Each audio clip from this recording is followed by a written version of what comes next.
Yeah, so I think most of you know me, but I'm Daniel Piedrahita. I run the navigation team here at Agility, and today I'm going to be talking about a new navigation stack that most of the team has been working on for the last year or so that we're finally releasing. So yeah, I'll start with a quick thanks to the team. I'm presenting a lot of other people's work here as well, so everybody's had their piece of the puzzle. But yeah, thank you to the whole nav team for getting this all together. So yeah, today we're going to talk about why we felt like it was necessary to design a new navigation stack, some of the implementation details of how it was actually implemented, and then what new capabilities are unlocked and how to integrate this new stack into your workflow. So yeah, why did we feel like we needed a new stack? So I think to understand that, you need to understand a little bit about how the current architecture is set up. So essentially, the current generation of navigation stack is this hierarchical thing where at the top level, we solve this 2D graph search problem to kind of give us a global path through the environment. As you can see here on the left, that's nice because it solves super fast and can solve very complicated sort of maze-like environments. Then we have a trajectory optimization problem that is turning that path, which is purely kinematic, has no sense of time or velocity, into a sort of short horizon trajectory that has velocities that tracks that path, given what we think the robot's acceleration and velocity limits are. That just uses point mass dynamics as its dynamics model. Then we pass that off to a footstep planner, which is another trajectory optimization problem that's trying to track that kind of SE2 trajectory. And that uses lip dynamics and is solved as a fast rate. So it's sort of an MPC controller. Then we pass all that off to the whole body control stack. So why did we come up with that stack? Where does it do well? The reason why we ended up with something that looked like that, so decoupled, is it works really well for these types of use cases that we were looking at many years ago, which is kind of the first things we thought we were going to be doing, which is like last mile delivery, sort of maybe like things like this where we're like traversing a path over and over again. But we're not coming, some things you'll notice, you're not coming to a stand a lot. So we're sort of walking most of the time, coming in and out of stand relatively infrequently. The environment's relatively open and unconstrained, and this means you kind of it's okay to have sort of looser tracking of your path and of the final waypoints and things like that. So the stack worked great for this kind of stuff. We focused a lot on difficult terrain, going up and down curbs, outdoor terrain, things like that. And it was very robust in that type of environment. But as we shifted focus as a company towards getting better product market fit, where we realized we were going to be doing basically materials handling for logistics, the types of environments changed quite a bit, and they started looking a little bit more like this, where the robot is coming to a stop very frequently. It's doing a lot of tight turns, like turning. Basically, most of the workflows come down to like turn, move a little bit, turn again, place it down, keep doing that over and over again. The environments got a little bit more constrained. This isn't a great example of that, but some of the environments like Shishido are quite a bit more constrained. And then there's a lot of, taking totes off of slots and then putting them into slots or slot-like things. So why did it break down in those cases? So the decoupled motion planning stack that I mentioned before, they had decoupled action spaces. So we started with an SE2 path, then we had an SE2 or an R2 path, then we had an SE2 trajectory, then we had a footstep trajectory. At every layer of that, you have a different action space for your controller or motion planner thing. And it's hard to sync everything up. You end up with a lot of heuristics. So like, oh, if the path following trajectory is below a certain velocity, now we think we need to come to a stand, but maybe in this case that actually led to a fall. So we have to tune that super conservatively. So because you have this decoupled hierarchy, you end up with behaviors like this where like, yeah, it's stepping kind of slow. It kind of like steps around a little bit towards the target. It's not super confident, especially coming in and out of stand. It has great like top straight line speed, but yeah, in the things that we actually start caring about here, we're taking a lot of extra steps, which I think is pretty clear. If you look at any of our workflows, you like see it and visually say, oh, a human wouldn't take that number of steps. Like, why is it doing that? Another big place that broke down is, I didn't, I guess, call this out specifically, but all the obstacle avoidance in the current stack is planar. So it's sort of two-dimensional in a sense. So it's sort of the AMR view of the world. We sort of inherited it from the AMR world, where you think of the robot as a 2D object and all the map is 2D and everything is 2D. So it turns out that doesn't work great for humanoids, especially when you're carrying stuff. So when you're carrying a tote and you're doing these like extraction and insertion operations, if you think about the 2D projection, top-down projection of your collision model, suddenly that is now in collision in times you want to be navigating. So we ended up having to do a bunch of hacky stuff, but largely it boiled down to disabling obstacle avoidance during these insertion and extraction. So you can kind of see here with the green circles mean obstacle avoidance is on. Then we get to this like pre-insertion point. We turn off obstacle avoidance so that we can insert the tote into this conveyor because 2D, that breaks the 2D obstacle avoidance assumption. Then we place it, we pull back out, and there we go. We re-enable obstacle avoidance here. But then we have to go over here, and then for the extraction, we have to do the same thing where we disable it, take another step, yada, yada. So it's a lot of, well, this is terrible because you have to have a lot of skills developments, time, and expertise in crafting all this stuff. So generalizing to a new customer workflow should be way more straightforward than this. Two, it is potentially unsafe. You're turning off obstacle avoidance during a workflow. So if somebody ideally there's other safety systems in place, but even the robot is potentially in a robot unsafe state there. So yeah, that's where it was kind of broke down. So we decided to design a new stack that resolved those shortcomings. And so the new architecture looks something like this. So essentially we solved the problem of taking extra steps by lining up the action spaces across the stack. So at the highest level, we are now solving for the globally optimal minimum footstep path given the foot maneuvers or the footstep maneuvers we expect the robot to be able to make. So you're guaranteed basically assuming a set of maneuvers, which is, our job was part of our job was figuring out what the robot was actually capable of. You give this thing that set of maneuvers, the environment, it comes up with this minimum step path. So you can kind of see, this thing just searching all over the place and then coming up with this path to the goal directly in footstep space, footstep action space. So that solves the too many steps problem.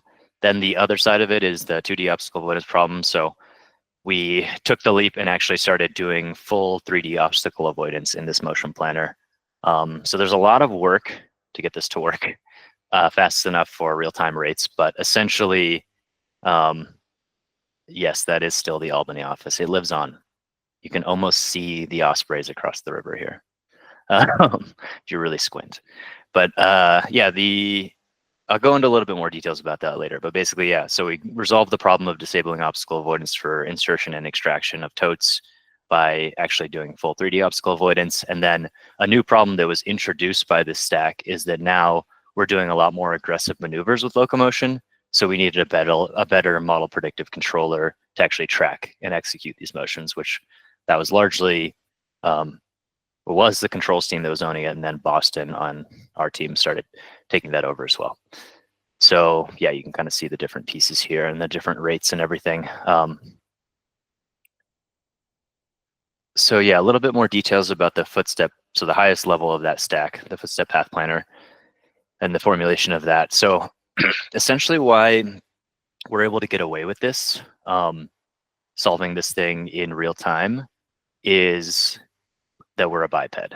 So this wouldn't really work on a quadruped, but the fundamental assumption that we can make is that left foot always come after right foot and vice versa, which means that the entire state space shrinks down to basically 4 dimensions, which is small enough for graph search to handle.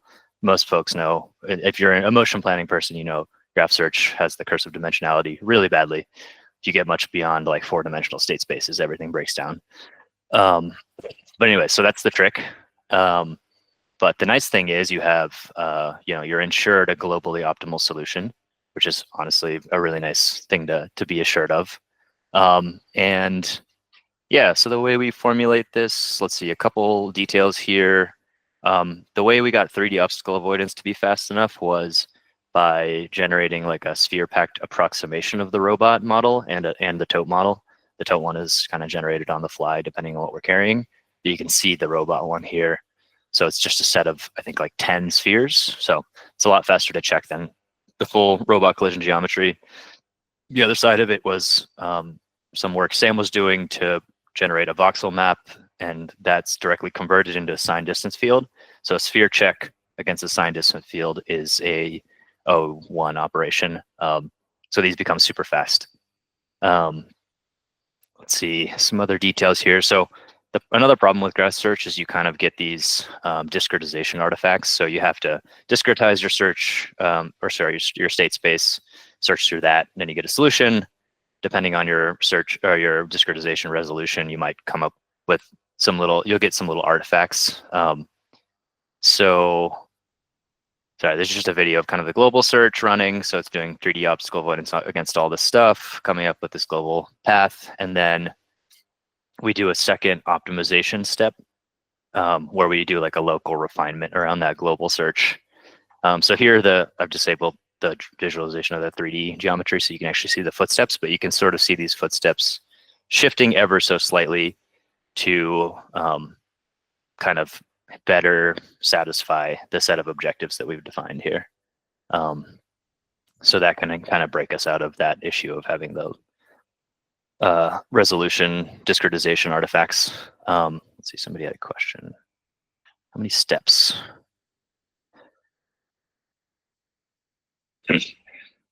So the stepability constraint, maybe it's not super clear, but it's basically like you making sure that the maneuver is actually feasible for the robot. So it's not stepping up too high onto a too big of a step or too low, or the like local geometry around there is convex enough or not flat enough so that the robot can actually step onto it. So it's just we already have these baked into the belief state. You can check the stepability of a point in world frame. So we're just checking that when we do the node expansions. Maybe I can clarify the question, or I'm just misunderstanding what it does. Like, there's some limit to how far the robot can step. Its legs are only so long. If you take a really big step to the left, then maybe your momentum is going one way, and so it imposes limits on your next foot placement. So yes. What's constraining it to make sure it's like sort of going to be dynamically feasible? True. Yeah. So that's this part, the action space itself. So it's a predefined set of step-to-step maneuvers. So this is like all of the heuristics are baked into one place, which is here. So this is what you think the robot can do, essentially. So we did a lot of hardware testing to figure that out. But it's essentially the set of like, given the left foot, where all the feasible places my right foot could end up, and vice versa. Or you just, it's symmetric. Yeah. And so I think what I'm hearing is that this is only local across one single footstep transition. It's not like there's like 3 steps involved in this feasibility constraint. Yes. Yeah. So that is, to be honest, that was my main concern when spinning up this stack, and it never really became a problem, is that you have, this like Markov assumption here that your current feasible step is only based on your current state and not like your previous one. And there's no notion of velocity. So it's kind of surprising that this all works. And honestly, big kudos to MPC for being able to track the stuff that this thing's outputting, because it can output some crazy maneuvers. Yeah, let's see. There's another question. Time implicit. Yes, it's time optimal because we have fixed footstep timings and it's footstep optimal. So, just cover it over. Some other details. So I guess I didn't mention this explicitly, but another reason why we sometimes add intermediate waypoints is to sort of carrot the leg length of the robot to get the robot, like if it's carrying a tote, you want to get over the lip, or you want to like crouch to get into a slot. So this thing is actually doing planning for you to deal with that. So at every explored node in the search, we do a small 1D line search over leg length to find a feasible leg length that's close to the desired leg length as possible. And then that's also an open variable in the like optimization path refinement stage. And yeah, one detail here is that we assume that the arm and tote are going to follow the currently specified upper body plans. So we don't have control over the arms because we're the nav team for now. But we consume like other people's plans and we try to take that into account with our motion plan for the lower body. So you can kind of see here, this is like a contrived CI test, but first it has to like extend its legs to get over this like funky obstacle thing here with the tote, and then it has to like crouch down to get into the slot, and it's coming up with that all on its own, which is kind of cool.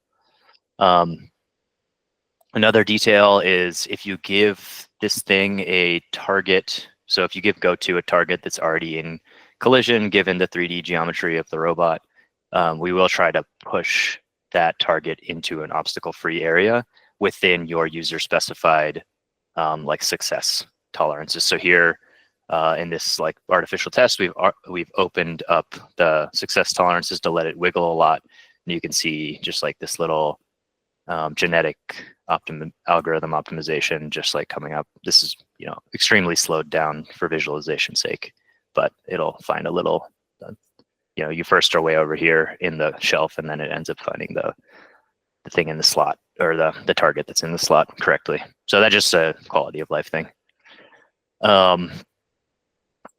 Yeah, so that's most of the implementation details. What does that actually give us? So like I said before, a big push was shorter cycle times, and this is honestly the main thing I would say that this gives us. So you can see here, I believe, so this is the Poblano AMR to conveyor workflow, and this is just comparing the two, and you can see already that the new one's beating the old one. There's a lot of like manipulation that isn't changed between the two. So this is just comparing the time navigating between the two, and you can see it's like over twice as fast, which is pretty nice. Then the other thing we get is hopefully faster deployments. I'm hoping for skills dev, this makes their lives a bit easier, where it's just, send the target that you want and you get there, and less thinking about breadcrumbing and all that kind of stuff. Yes, how well does this 3D obstacle avoidance work outside of sim? I would say so I think the question is like, is the representation worse? And the answer is kind of yes. So in sim, we have perfect geometries. In real life, we're largely relying on the voxel map for 3D obstacle avoidance. So in our testing, it works pretty well, but as we're deploying this, I think that will be one of the places that we'll need to keep an eye out for noise and things in the voxel map, and make sure that it's actually as reliable as we hope. Yeah, and then the last thing here is, yeah, with this stack, we can keep obstacle avoidance enabled through all of the navigation sequence. So obviously that gives us a bit safer behavior. Yeah, I won't make you watch the whole thing. Let's see. This is just some hardware testing we did yesterday, showing this is like 2 meters ahead between the two stacks. So we're faster, yay. And then here's a lot more of that. But I think a couple to show off that are cool are 180-degree turns are now like 4-step, which is pretty sweet, compared to the old one, which I think is like 6 or 7, something like that. So I think those ones are kind of cool looking. The 90-degree turns are like 2 steps. Basically, we're getting closer to like what you'd expect a human to do in this kind of, when it's trying to do this kind of maneuver. Some of the combined motions can be like more coupled than they were before, which gives you these like nice, before we'd like back up and then turn in place, and now we can do these like kind of combined maneuvers that are pretty neat. So yeah, this is the showing off part, so this is fun. Let's see what else. Yeah, this is just from latest Automate, where we integrated Footstep Path Planner. You can see here, like now this route is beating the AMR, which we weren't doing before, which is kind of cool. I actually think this isn't a fully leveraging the FPP integration yet. As you can see, let's see, like here, we like pick this thing. We do like a short go to get here, and we stop. And we do another. So in theory, maybe we get rid of that other waypoint. Maybe there's another reason for it. I'm not fully plugged in here, but this is, yeah, a lot faster than it was before. So, does the MPC ever fail to solve? I think it does sometimes fail to solve, and we have some allowance. Since it's MPC, you can like fail one iteration, and then the next time maybe you'll succeed. I forget the detail. I think it's like 5 consecutive failures before we actually fail out. And so far, haven't really ever seen that happen on hardware. So yeah, and then wanted a final slide on like how to integrate this thing. If folks are excited to use it. It will be released in the next robot software release, which is happening in July. I think the current tentative date is July 18th. And it's as simple as adding this thing to your go-to. So you just change your locomotion method to FPP. The default is cyclic, which is what we call the current stack. But it's not that simple, actually, because to get the full benefits or like the value out of this stack, you do kind of need to go in and rethink your workflow a bit. So yeah, removing intermediate navigation waypoints that are there specifically for navigation, you should do. So things like, oh, we had this here so we could disable obstacle avoidance before we insert to the shelf, or we had this here to change the leg length. Things like that you can get rid of now. And then I know we do a lot of velocity limiting in workflows to maintain stability. This new thing basically will limit that action space that Izzy mentioned before. That's where we bake in all this stuff. So if that thing is automatically adjusted based on the current manipulated payload mass, the current leg length, the current floor friction. So in theory, you shouldn't have to mess with maximum velocity limits. And if you do if you do remove your velocity limits and see stability issues, please reach out to the NAB team, because we'd like to chip away at those as this is released. One just like note here, we probably should have already been doing this before, but it's particularly important now.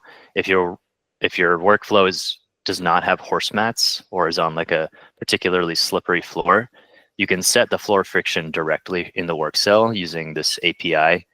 0.3 is roughly what we've calculated in our internal testing using the force plate and the polished concrete and the robot foot. So that's a pretty good starting point. And this will basically shrink down your action space so that you take a little bit more tentative of steps than you would on the horse mats. And yeah, as you're integrating, again, feel free to post on the navigation Slack channel. I will be out for the next little while, so that's the place to be. Don't reach out to me directly. There'll be folks on my team that can help you out. Let's see, there's a couple questions I missed. So that was the end of the presentation. So I'll try to chip away at some of these questions. What parameters govern the A-star path? Are you just linking the centers of an occupancy grid? Not sure when this was posted, if this was for the previous or the current stack. For the current one, you're just linking the centers. So there's a lot of parameters that govern the path. There's a full spectrum, there's a whole config file just for it. But I think this question is about the action space, so maybe I somewhat answered it already, but essentially the state space itself is discretized into buckets. And then to get between the buckets, you have a predefined action space that will start you in one bucket and end you in another one. Hopefully that answers the question. Lower down, what is this success rate? I think, so from what we've seen, well, we'd like to get to the same success rate as before, and in simulation in our hardware testing so far, that is the case. But of course, as we integrate into new workflows, we'll probably find new edge cases. So probably right at this moment, it's less robust than the original stack that's had years of testing. But we would like people to start using it so that we can, sorry, the waving was distracting me, so that we can start chipping away at those edge cases. And I would say, if anything, it's not that we're falling anymore. It's just that we might be going into step recovery a little bit more than before right now.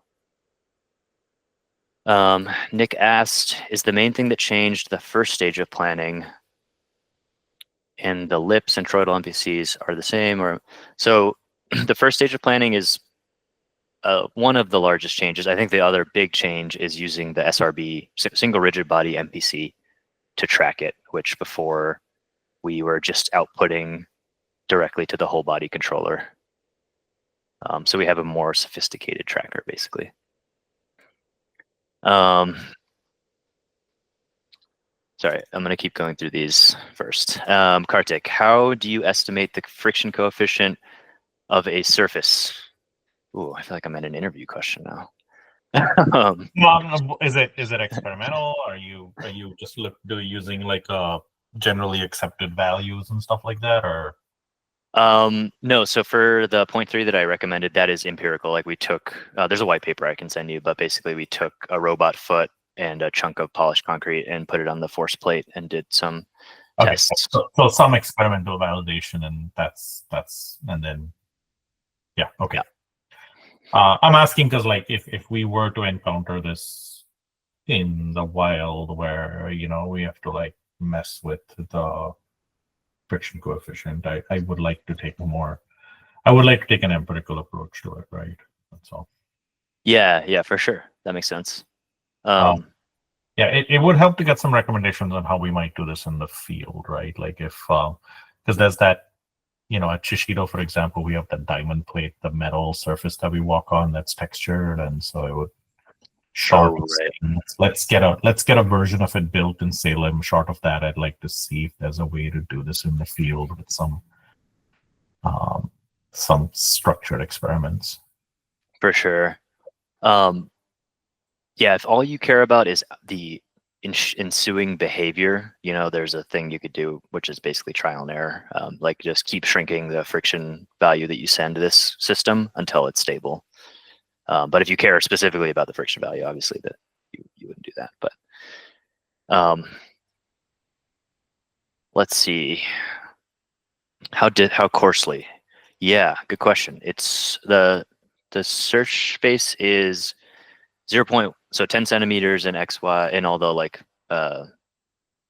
in these parts, and then in yaw it's 15 degrees. So they are pretty big buckets. That's why the path cleanup optimization step is helpful. From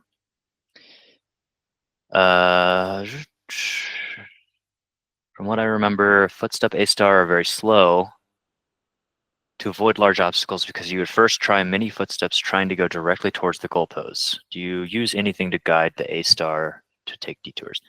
No, we don't. Well, kind of. So we do have a heuristic, but we don't inflate it or anything. So we still are guaranteed the globally optimal solution. The trick-ish here is that we are solving a lower dimensional A-star search first, and then the heuristic is to track that thing. So it kind of helps you avoid very unnecessary parts of the space to explore. How does this affect actuator efforts like knee torque margins? Do you want to go into a little bit more detail on what you mean there? Are we in greater or less danger of saturating the knees when taking fewer steps like this? It's a good question. I think this does allow us to more closely reach the robot's physical limits than our current stack. But we can define that set of predefined maneuvers, like the action space, however we want. So whatever actuator we end up with, we can come up with a stable set of things that can be done with that robot and just plug that into this whole stack. But I think the question is somewhat asking our current stack might not be stressing the robot to its full capability. This one, we can get a lot closer to its full capability, which is one of the benefits of it, I think, actually.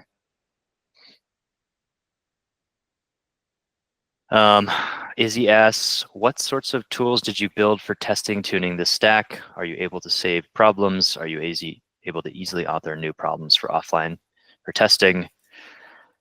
We When we started this, had just come out of developing the optimization toolkit, so we were kind of burnt out on tooling. So a lot of this is pretty like specific to the like planners that we're developing here. We didn't develop a lot of like general purpose tooling around this. We didn't develop like a graph search framework that then we're using. We just developed, the algorithm that solves this graph search problem. Saving difficult problems. We don't have a great way to serialize like the problem request or anything like that. So most of that could be a good actually addition, but yeah, I guess the other part is easily author new problems. That's kind of a similar question. If it's serializable, that would be easier. We largely do this in like a little unit testing framework, so it's pretty easy to author problems in there for us to just like be unit testing, but I wouldn't say like external users. It's not designed for other users than us. That's kind of the question. Ken asks, which of these planning stages do we expect to change with RL locomotion? Good question. Probably everything below, I guess, let's see, go back to this thing. Okay. Probably everything below here. So I'd expect, I don't know if you can see my cursor, everything below the footstep path planner graph search. So I would assume, we haven't designed this thing yet, but I could imagine basically outputting a target stance, like base pose and end effector poses, and then the RL policy would track those essentially. So you just carrot around the RL policy. Piedrahita asks, what's the MPC horizon? Also, maybe I missed it, but how does the gradient-based refinement work? The MPC horizon is, I believe, 1 second. Yeah, it's 10 to 100 millisecond knots. And the gradient-based refinement, this is literally using a gradient descent solver, and it just takes 5 steps. There's one like that we have in-house, but obviously it's only like 80 lines of code. For the actions, Matthew asks, for the action space, do you have some kind of automatic tests tools to try to discover the feasible space? Good question. We tried to do that.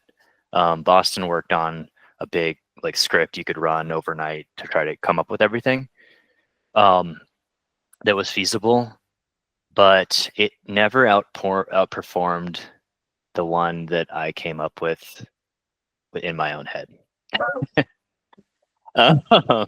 With like a lot of intuition baked in. So we left it at that. And also there's like a lot of things going on in my head for like how to, because you want a minimal set of actions that can still do the maneuvers you want, but doesn't blow up the search space. So there's some funkiness there. I'm sure if we invested more, we could get that automatic thing to outperform what we currently have, but yeah, what we currently have is working, so. Got to keep my job somehow.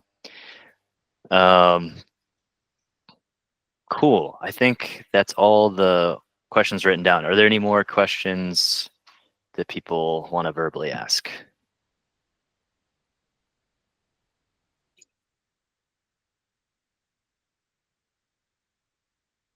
All right. Well, yeah, thanks for all the questions. That was a lot of, a lot of good questions. I got one more question. Got one more.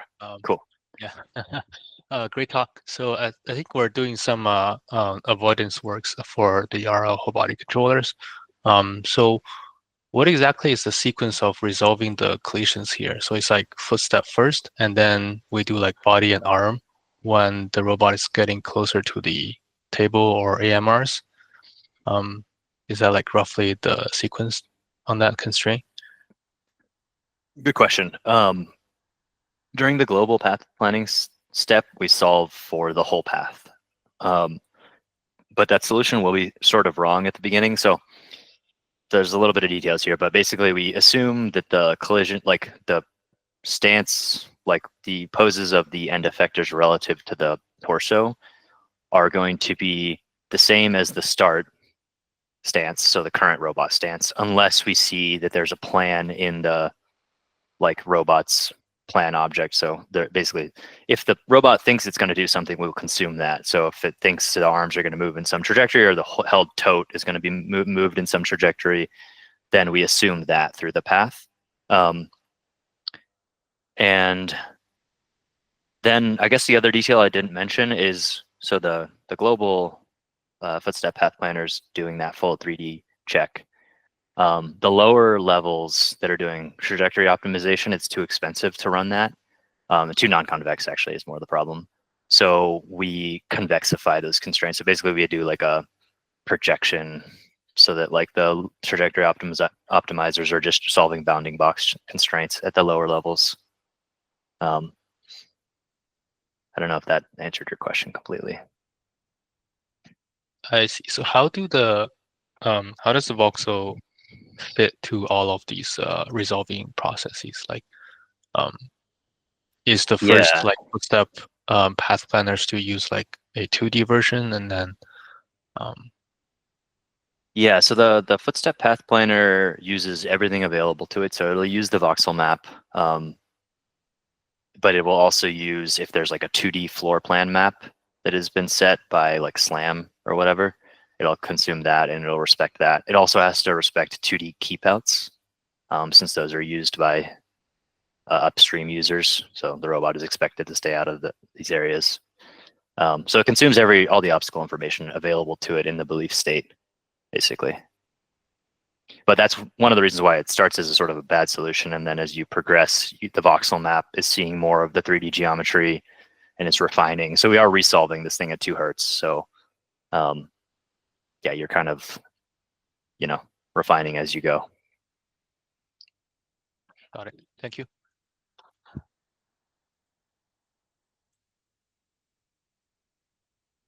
Let's see, were there more? How many footholds in the action space? Don't know exactly. It's on the order of like 20 to 30.